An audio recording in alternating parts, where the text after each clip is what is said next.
Karena sesungguhnya kita ini tidak ada. Tapi kita ini diadakan oleh yang ada. Yang ada sebelum lapal ada itu ada, sudah ada. Dan itulah Allah. Itulah Allah, itulah Allah. Bismillahirrahmanirrahim. Di YouTube kita akan banyak menemukan video seperti ini. Video Kiai Said Akil Siraj yang menerangkan tentang seperti pada cuplikan video tadi, bahwa kita semua ini sebenarnya tidak ada. Kamu, aku, dia, Paijo, Paimin, Bejo, manusia itu sebenarnya tidak ada. Alam semesta ini juga sebenarnya tidak ada. Bumi, bulan, matahari, bintang, batu, semuanya sebenarnya tidak ada. Kita semua ini hanyalah diadakan oleh Yang Maha Ada. Keberadaan kita semua ini hanyalah manifestasi dari keberadaan Tuhan. Di banyak video Kiai Said sering menerangkan ini. Kita di YouTube banyak. Tapi kita tentu akan bingung untuk membayangkannya. Maksudnya bagaimana sih? Tidak ada yang bagaimana sih maksudnya? Bingung kita. Tapi kita tidak akan membahas soal ini. Saya di sini akan membahas hal yang lain yang juga sangat membingungkan dan sangat rumit seperti keterangan tadi, yaitu tentang waktu. Apa itu waktu? Nah, simak.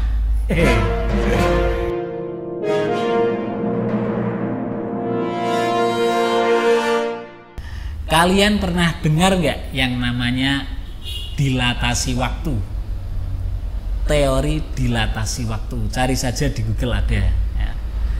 Teori ini ditemukan oleh seorang ilmuwan terkenal, yaitu Albert Einstein.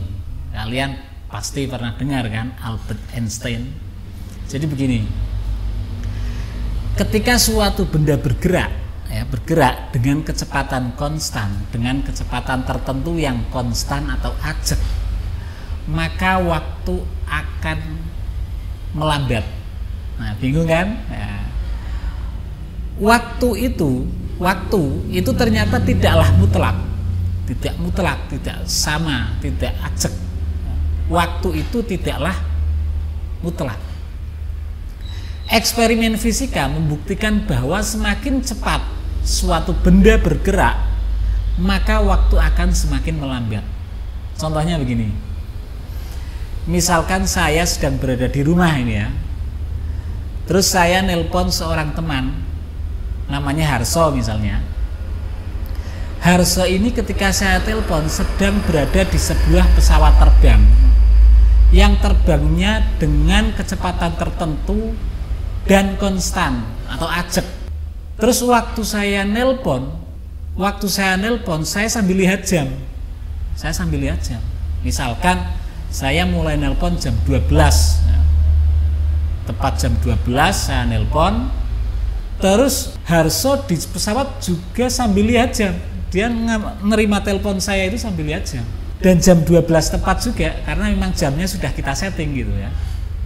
Nah, jadi dia ngangkat telepon waktu jam 12 juga. Kemudian saya ngobrol ngalor ngidul kesana kemari ya, sampai jam 2 tepat. Menurut di jam saya itu jam 2 tepat. Berarti saya merasa nelpon Harso itu selama 2 jam tepat. Tetapi anehnya, yang dirasakan oleh Harso itu tidak selama itu. Tidak sampai 2 jam. Dan jam yang dilihat oleh Harso juga tidak sampai 2 jam, kurang dari 1 jam. Misalnya cuma 1 jam gitu. Ini cuma perumpamaan loh ya. Tergantung berapa kecepatan pesawatnya Harso. Jadi saya nelpon di rumah sambil lihat jam merasa selama 2 jam, tapi Harso nerima telepon saya sambil lihat jam juga merasa hanya 1 jam. Paham gak ini? Bingung kan? Susah memang untuk dibayangkan, tetapi ini fakta eksperimen fisika, dan inilah yang disebut dilatasi waktu. Dan ini di dunia nyata belum ada ya selama yang dilatasi waktu selama itu memang belum ada, karena ini masih sebatas eksperimen dan yang ada itu hanya jam atau waktu yang ada di satelit ruang angkasa itu berbeda dengan waktu atau jam yang ada di bumi. Itu pun hanya selisih sekian detik setiap harinya kan. Jadi ketika satelit di ruang angkasa itu berkeliling bumi, itu menjadikan jam yang ada di satelit ruang angkasa itu berbeda dengan jam yang ada di bumi, dan itu selisihnya hanya sekian detik setiap harinya. Makanya waktu atau jam yang ada di ruang angkasa itu selalu dikoreksi, disesuaikan dengan yang ada di bumi setiap harinya supaya sinkron. Nah, ini di Google juga ada, dicari saja ya. Nah, jadi teorinya semakin cepat benda bergerak maka waktu akan semakin melambat. Bahkan ketika kecepatan geraknya ini sampai kecepatan cahaya, maka diprediksi waktu akan berhenti. Nah, bingung lagi kan? Katanya ini ya, katanya. Jadi bayangkan, susah ini dibayangkan. Hal ini pernah dibuat film ya. Hal ini pernah dibuat film oleh Hollywood, seperti dalam film berjudul Interstellar atau juga film The Flash, Justice League ya. Tapi saya nggak akan cerita tentang film itu ya. Nah, saya ulangi lagi ya. Semakin cepat suatu benda bergerak, maka waktu akan semakin melambat ya. Nah, sekarang begini. Sekarang kita akan membahas gerak itu apa sih? Gerak itu kan ketika suatu benda berpindah dari suatu tempat ke tempat yang lain. Nah, misal dari sini ke sini. Nah, ya. Artinya ada acuannya, yaitu acuannya dari sini pindah ke sini gitu. Nah, katakanlah seperti pesawatnya Harso tadi. Ya. Dikatakan bergerak cepat karena ada acuannya, yaitu acuannya bumi. Misal bergerak dari Indonesia ke Arab Saudi misal dengan kecepatan cahaya, dengan kecepatan super lah ya. Itu kan ada acuannya yaitu bumi, yaitu Indonesia dan Arab Saudi, ada acuannya. Sedangkan ilmu fisika juga mengatakan bahwa bumi juga itu kan bergerak, bumi itu kan nggak diam, bumi itu kan bergerak mengelilingi matahari, jadi acuannya matahari. Padahal matahari juga bergerak juga dalam satu galaksi bareng-bareng dengan bintang-bintang yang lain. Mereka bergerak juga, berkeliling juga, nggak tahu acuannya apa, nggak tahu ya. Galaksi itu matahari itu juga bergerak dalam satu galaksi. Terus galaksi itu juga katanya mungkin juga bergerak lagi, nggak tahu acuannya apa. Semuanya itu bergerak. Bulan bergerak mengelilingi bumi, bumi bergerak mengelilingi matahari, matahari bersama bintang-bintang yang lain bergerak juga dalam satu galaksi, galaksinya juga bergerak juga. Lah terus kalau semuanya bergerak, terus acuannya apa? Waktu itu mau pakai acuan apa? Dilatasi waktunya itu bagaimana terus? Bingung kan? Membingungkan memang. Saya ini semalam bingung sendiri mikir ini. Makanya saya buat video ini supaya kalian juga ikut bingung.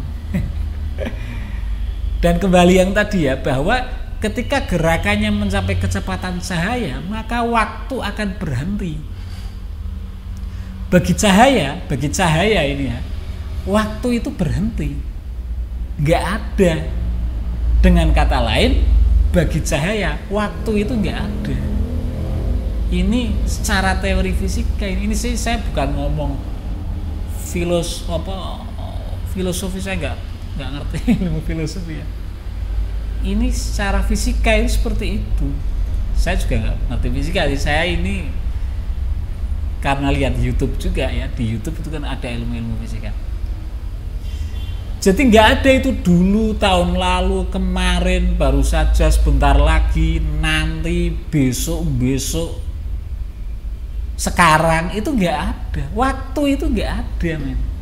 Waktu itu nggak ada. Itu baru bagi cahaya loh, apalagi bagi Tuhan. Nah, kalian ngerti Tuhan kan? Nah.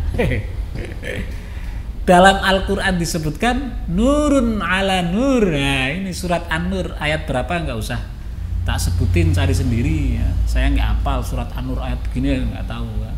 Terjemahannya juga cari sendirilah gitu ya. Tapi itu disebutkan nurun ala nur. Nur itu kan mungkin kalian sering dengar kan, nur artinya cahaya gitu kan. Jadi sebenarnya waktu itu nggak ada. Ini ilmu fisika kan? Waktu itu nggak ada. Adanya waktu dari zaman dahulu, dari zaman dinosaurus yang katanya miliaran tahun yang lalu sampai besok hari Armageddon atau hari kiamat, itu sebenarnya itu berarti hanya persepsi manusia. Jadi sebenarnya itu nggak ada. Itu hanya persepsi manusia. Kemudian melihat waktu zaman dulu, zaman besok itu hanya persepsi manusia. Nggak usah bagi Tuhan, bagi cahaya saja waktu itu nggak ada. Bisa dibayangkan nggak? Nggak bisa, susah bayangkan. Jadi secara hitungan matematika fisika ya, makanya kalau ada ilmuwan yang mengatakan bahwa mesin lintas waktu kembali ke masa lalu, masuk ke masa depan, itu ada ilmuwan yang mengatakan mungkin bisa diciptakan ya. Itu ya bisa jadi karena memang hitungannya secara matematika itu memang bisa, tetapi saya kira itu nggak akan mungkin bisa diwujudkan. Karena apa? Karena waktu itu nggak ada. Karena waktu itu hanya persepsinya manusia. Kalau waktu itu hanya menjadi persepsinya manusia, ya berarti manusia nggak akan bisa menciptakan lintas waktu.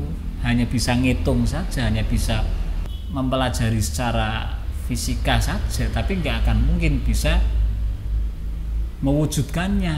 Nah, kalau manusia bisa mewujudkannya, terus gimana? Ya nggak mungkin bisa. Ya, bingung kan? Bingung nggak? Oke, sekian saja. Terima kasih.